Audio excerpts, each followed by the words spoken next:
Okay, so it's very mathematical approach. Yeah, of course. Versus systematic one. Exactly. Okay, that's great. Okay, let's get back to you a little bit. What patterns have you noticed in immigrant founders who succeed long term versus those who struggle? I would say Or your that's a clients good one. That's a in good general? one. Yeah, and for everything, it's almost like be adaptable to the environment you're in. So what I'm saying is that adapt into the society, adapt into America, right? So look at my life now compared to my aunt and uncle's life, right? Where they came here from Taiwan and they, for 30, 40 years, they stay in that social circle, just Taiwanese. Of course, yeah. And all they do is just speak Chinese and Taiwanese, and they hang out with the same people every day. What's out there, they have no idea because they're not adapted to the American way. They're not adapted to the society. Where I saw that, I'm like, I don't really want to do that. I want to have friends with everybody. And, then I get to enjoy everything, enjoy the America that everyone wants to come here for. Right? If you take a look at a bunch of stuff, like even take a look at the movies from back in the days, right? People come over here from China years ago to San Francisco, they work in their working class, right? They always been working. But then they never got out of that community. You got to come out, you get into the community, then you get to know about network, right? So you have developed good network of everybody. Yeah. You understand how this building's being built. You understand how this town, how this county or country is being built. Once you just understand that, explore the lives out there, then you'll be able to adapt to the society. Then you'll be able to plug in. And that's going to be a lot more. And stay here or prosper. Right. And prosper, and not just financially, not just business, but everything, right? Your life and everything. Your like spiritual world and stuff. Yeah, but everything you plugged in, then you get to live life to the fullest. You get to use all the things available to you compared to just be in that, community. Have the limited relationship. Exactly. Yeah. Yeah. I mean, from my personal story, I guess, I see this a lot, especially in school, whatever. We say school is like condensed community, a society, or even, and you see a lot of the foreign international students sticking to their own circle. But exactly. And in the end, when they graduate, they have to go back to their, well, I won't say go back to their country or whatever, that sounds racist or whatever, but they end up staying in the community or society that they came from or anything because they don't have the networking outside. That's right. Exactly. Yeah. And the more you know, the more people you're in touch. As the older that you get, you're going to realize everything is not because of what you know, because who you know. Yes. Right? Everything's about who you know. It's all about networking. That's how you get better jobs. That's how you get better hookups. That's how you get better everything. Of course. Yeah. Yeah. So as a person who, use both experiences from both cultures, Chinese culture and the American culture. How can first generation immigrants leverage their bicultural aspects to prosper in competitive business world? That's a very challenging environment.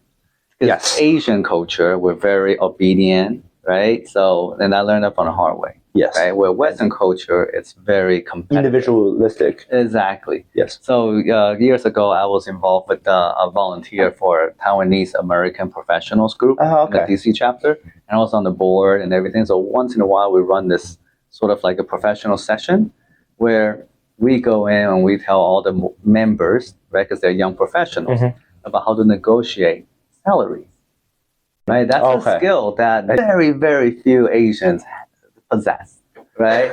Most of the times we go into a job interview, it's like the interviewer say, okay, well, this is how much you're gonna make. An Asian person take a look like, that's fantastic. I'll take the job, right? Yeah, they have maybe like 30% buffer. Right, and we never go back and like, okay, well, this is not good. I want, this is what I'm asking for. There's no negotiation. Yes. Right, and then talking about that, and also talking about job, like advancement.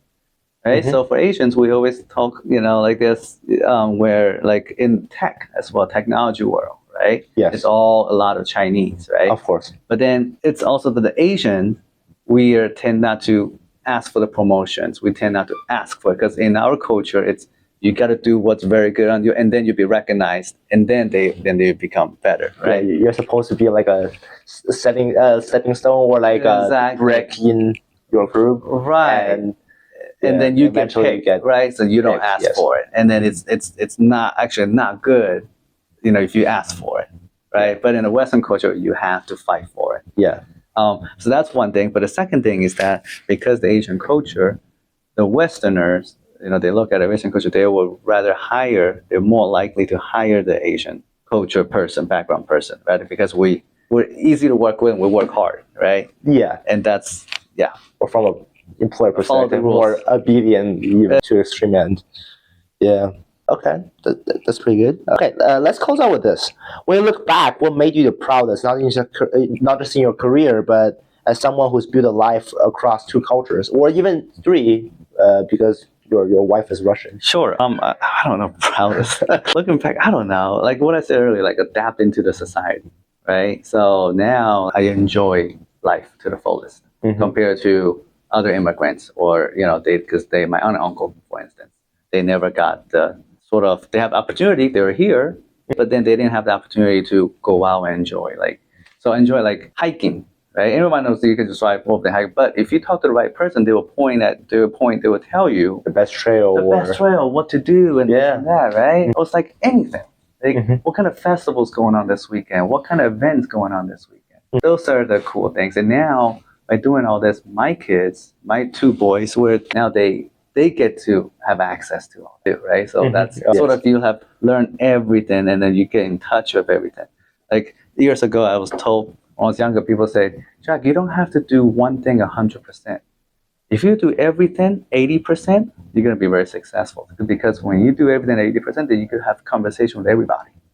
Okay. Right? You could connect with everybody. And they can always have something to kind of instruct you to right. be good about it. Exactly, right. So then by doing that, you have always, and I learned this from the bar business, right? When I work in the bar, it's like, how do you connect with people in a short period of time? Shortest amount of time to connect with somebody. Ask questions, and you listen, and then you develop the common interest. Then you have that conversation with that interest. Then you become buddies. Yeah, that's cool. Yeah, that's great. Well, do you want to add any closing remarks or anything? No. I mean, that's questions. That's a very good questions. Okay, thank you. Yeah, and that was very insightful. I was very impressed on the questions that you come up with. That was really good. Yeah, thank you. All right. Thank you, Mr. Huang, for helping us launch Landing Point and for sharing your story so openly. And to all our listeners, the show is just the beginning, but story like Mr. Huang remind us why we started, to spotlight the financial decisions, cultural balancing acts, and personal resilience behind every immigrant success story. If you like this episode, follow us for more conversation with founders, advisors, and professionals shaping our communities. Thank you for joining us at Landing Point, and I'm Adam Mao, and we'll see you next time.